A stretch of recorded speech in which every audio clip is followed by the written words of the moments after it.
اسلام کی تاریخ تو بھری پڑی ہے عظیم شخصیات سے جن کا مقام بہت ہی بلند ہے، لیکن ان سب میں ایک گروہ ایسا بھی ہے جسے ایک بالکل ہی منفرد اعزاز حاصل ہے۔ انہیں کہا جاتا ہے عشرہ مبشرہ۔ یہ وہ 10 خوش نصیب صحابہ ہیں جنہیں خود نبی اکرم صلی اللہ علیہ وسلم نے ان کی زندگی میں ہی جنت کی خوشخبری سنا دی۔ آئیے آج ان کے بارے میں جانتے ہیں۔ تو سب سے پہلا اور سب سے اہم سوال یہی ہے کہ آخر وہ 10 لوگ کون تھے جنہیں یہ عظیم مرتبہ ملا؟ بس اسی سوال کا جواب ہماری آج کی اس گفتگو کا مرکز ہے۔ اچھا، ان عظیم ہستیوں کے بارے میں جاننے سے پہلے ایک قدم پیچھے ہٹتے ہیں اور یہ سمجھتے ہیں کہ وہ کس معزز گروہ کا حصہ تھے، یعنی صحابہ کون تھے، کیونکہ اس بنیاد کو سمجھے بغیر ان کے مقام کو ٹھیک سے سمجھنا ممکن نہیں۔ دیکھیں، اسلامی اصطلاح میں صحابی ہر اس شخص کو کہتے ہیں جس نے ایمان کی حالت میں پیغمبر اسلام صلی اللہ علیہ وسلم کو دیکھا ہو، ان سے ملاقات کی ہو اور پھر اسی ایمان کی حالت میں ہی اس دنیا سے رخصت ہوا ہو۔ کبھی سوچا ہے کہ دین ہم تک پہنچا کیسے؟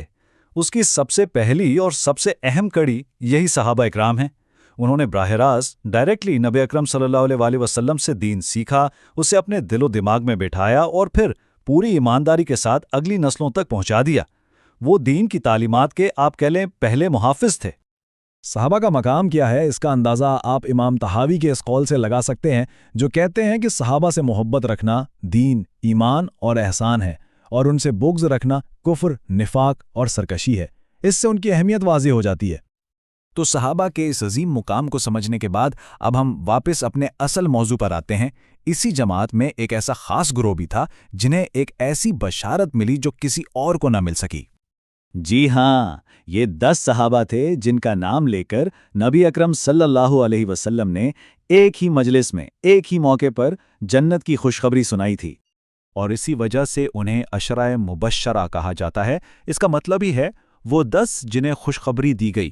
یہ ایک ایسا منفرد اعزاز ہے جو صرف اور صرف انہی 10 صحابہ کو حاصل ہے۔ اور وہ 10 خوش نصیب صحابہ یہ ہیں: حضرت ابو بکر صدیق، حضرت عمر بن خطاب، حضرت عثمان بن عفان، حضرت علی بن ابی طالب، حضرت طلحہ بن عبید اللہ، حضرت زبیر بن عوام، حضرت عبد الرحمن بن عوف، حضرت سعد بن ابی وقاص، حضرت ابو عبیدہ بن جراح اور حضرت سعید بن زید رضی اللہ عنہم اجمعین۔ ان 10 صحابہ میں کچھ بہت ہی حیرت انگیز مشترکہ خصوصیات بھی تھیں۔ مثلاً یہ سب اسلام کے بالکل شروع میں ایمان لانے والوں میں سے تھے، یعنی انہوں نے اس وقت حق کا ساتھ دیا جب کوئی ساتھ دینے والا نہیں تھا۔ یہ سب مہاجرین تھے جنہوں نے اللہ کے لیے اپنا گھر، اپنا وطن سب کچھ چھوڑ دیا۔ ان سب نے اسلام کی پہلی اور سب سے فیصلہ کن جنگ غزوہ بدر میں حصہ لیا، اور سب کے سب صلح حدیبیہ کے موقع پر بیعت رضوان میں بھی شامل تھے، جس پر خود اللہ نے اپنی رضامندی کا اعلان فرمایا تھا۔ یہ سب ان کی غیر معمولی قربانیوں کا ثبوت ہے۔ ان میں سے ہر ایک کی زندگی عظمت کی داستان ہے۔ ان کی شان کو سمجھنے کے لیے آئیے ان میں سے پہلے اور نبی اکرم صلی اللہ علیہ وآلہ وسلم کے سب سے قریبی ساتھی حضرت ابو بکر صدیق رضی اللہ عنہ کی زندگی پر ایک نظر ڈالتے ہیں۔ حضرت ابو بکر کا اصل نام عبداللہ تھا اور ان کے والد کا نام عثمان تھا، جو ابو قحافہ کی کنیت سے مشہور تھے۔ آپ کو 2 بہت مشہور لقب ملے، ایک عتیق یعنی جہنم کی آگ سے آزاد، اور دوسرا الصدیق یعنی سچ کی فوری تصدیق کرنے والے۔ آپ کو صدیق کا لقب کیسے ملا؟ اس کا تعلق واقعہ معراج سے ہے، جب نبی اکرم صلی اللہ علیہ وسلم نے لوگوں کو بتایا کہ وہ ایک ہی رات میں مکہ سے بیت المقدس اور پھر آسمانوں کا سفر کر کے واپس آئے ہیں۔ جب کچھ لوگوں نے یہ بات مذاق اڑانے کے انداز میں حضرت ابو بکر کو بتائی تو انہوں نے فوراً پوچھا، کیا واقعی رسول اللہ صلی اللہ علیہ وسلم نے یہ فرمایا ہے؟ لوگوں نے کہا ہاں۔ اس پر آپ نے ایک لمحے کا بھی شک کیے بغیر کہا، اگر انہوں نے فرمایا ہے تو یقیناً سچ فرمایا ہے۔ انہوں نے تو یہاں تک کہا کہ میں تو اس سے بھی بڑی بات مانتا ہوں کہ ان پر صبح شام آسمان سے وحی نازل ہوتی ہے۔ ان کے اسی غیر متزلزل ایمان کی وجہ سے، اسی لمحے کی تصدیق کی وجہ سے انہیں الصدیق کا لقب ملا۔ ان کی پوری زندگی اسلام کی خدمت کا ایک نمونہ ہے۔ وہ بالغ مردوں میں سب سے پہلے اسلام لائے۔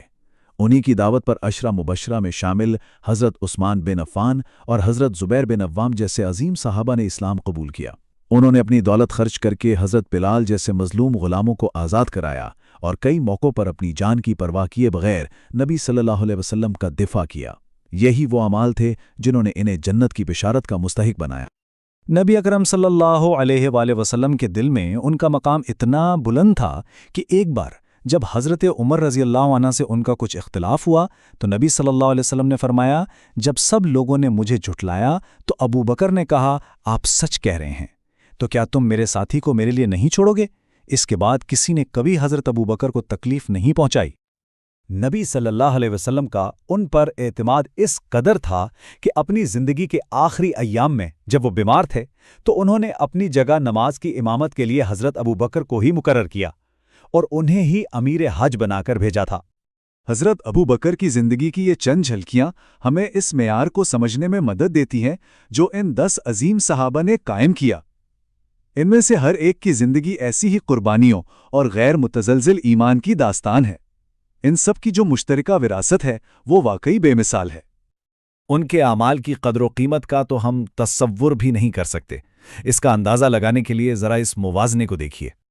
خود نبی اکرم صلی اللہ علیہ وسلم نے فرمایا، میرے صحابہ کو برا بھلا مت کہو، قسم اس ذات کی جس کے ہاتھ میں میری جان ہے، اگر تم میں سے کوئی احد پہاڑ جتنا سونا بھی خرچ کر دے تو وہ ان کے ایک مٹھی بھر یا آدھی مٹھی بھر اناج کے برابر بھی نہیں پہنچ سکتا۔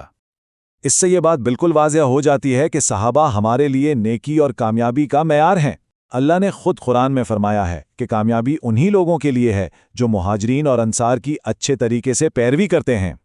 جیسا کہ نبی اکرم صلی اللہ علیہ وسلم نے خود فرمایا کہ سب سے بہترین زمانہ میرا ہے، پھر ان لوگوں کا جو اس کے بعد آئیں گے، یعنی صحابہ کا دور علم اور ایمان کے لحاظ سے اس امت کا بہترین دور تھا۔ تو آخر میں یہ ایک بڑا سوال ہمارے سامنے آتا ہے، اگر صحابہ کا راستہ ہی کامیابی کی ضمانت ہے تو آج کے دور میں 1400 سال بعد ان کے نقش قدم پر چلنے کا اصل مطلب کیا ہے؟